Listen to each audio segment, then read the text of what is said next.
विपक्षी एकता का महाकुंभ, बीजेपी के खिलाफ 15 विपक्षी दलों ने भरी हुंकार, लेकिन महाबैठक में कई विपक्षी दलों में दिखी रार। अब 12 जुलाई को शिमला में मिलेंगे विपक्षी दलों के दिल। आगामी लोकसभा चुनाव 2024 में केंद्र की सत्ता पर काबिज बीजेपी को सत्ता से बेदखल करने के लिए विपक्षी दलों की तरफ से हुंकार भरी जा रही है। आज बिहार की राजधानी पटना में बहुप्रतीक्षित विपक्षी दलों की बैठक आयोजित हुई, जिसमें बीजेपी विरोधी 15 सियासी दलों के दिग्गजों का जमावड़ा लगा। विपक्षी दलों की जुबान पर यूं तो सिर्फ एक ही नारा है, लोकतंत्र बचाना है, बीजेपी को हटाना है। लेकिन विपक्षी दलों की पहली बैठक में ही एक दूसरे पर जमकर आरोपों के तीर चले। उमर अब्दुल्ला ने आर्टिकल 370 पर केजरीवाल की खामोशी पर सवाल खड़े किए, तो ममता बनर्जी ने कांग्रेस पर सवालों की बौछार कर दी। उन्होंने कांग्रेस की तरफ से ममता सरकार के खिलाफ धरना दिए जाने पर आपत्ति जताई और नसीहत दे दी कि सभी को बड़ा दिल दिखाना होगा। बैठक के दौरान एनसीपी प्रमुख शरद पवार और उद्धव ठाकरे ने तकरार को खत्म करने की कोशिश की। वहीं इस महाबैठक में यह तय किया गया कि अगली बैठक 12 जुलाई को शिमला में होगी, जिसमें आगे का एजेंडा तय किया जाएगा। स्टालिन साहब से लेकर यानी कन्याकुमारी से लेकर कश्मीर तक पूरे नाम बताए गए। उद्धव ठाकरे साहब भी यहाँ है, तो सभी नेता एक होकर हम आगे चुनाव लड़ने की एक कॉमन एजेंडा तैयार कर रहे हैं। जैसे आप जानते हैं, हिंदुस्तान की नींव पर आक्रमण हो रहा है। फाउंडेशन पर, इंस्टीट्यूशंस पर, आवाज पर बीजेपी और आरएसएस आक्रमण कर रही है। मैंने मीटिंग में भी कहा, यह विचारधारा की लड़ाई है और इसमें हम सब एक साथ खड़े हैं। हम में जरूर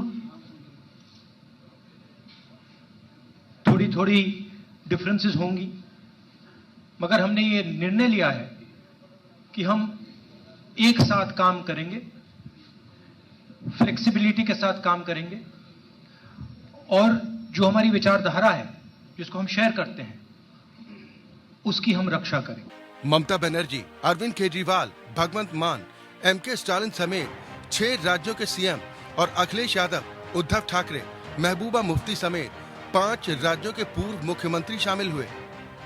राहुल गांधी और कांग्रेस अध्यक्ष मल्लिकार्जुन खड़गे भी इस बैठक में मौजूद रहे।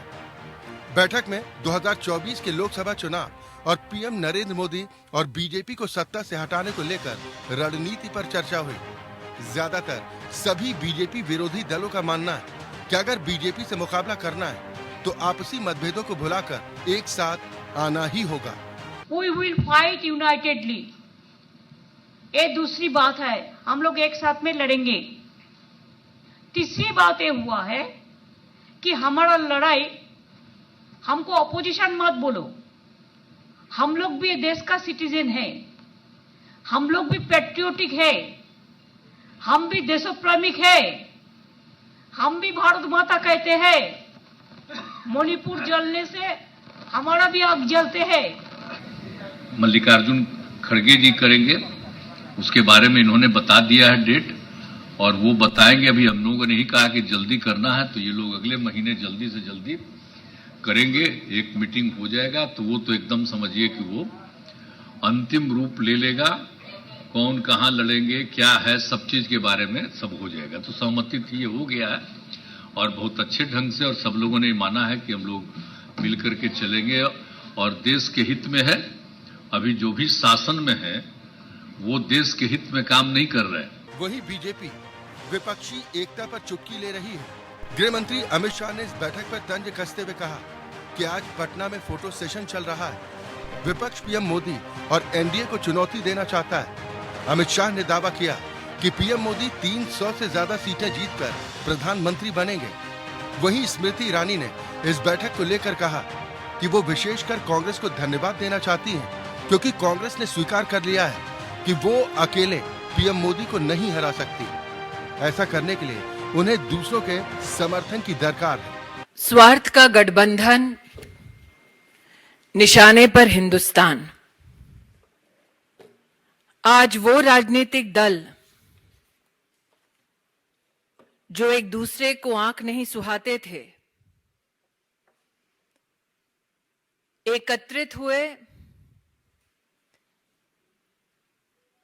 एक ऐसे संकल्प के साथ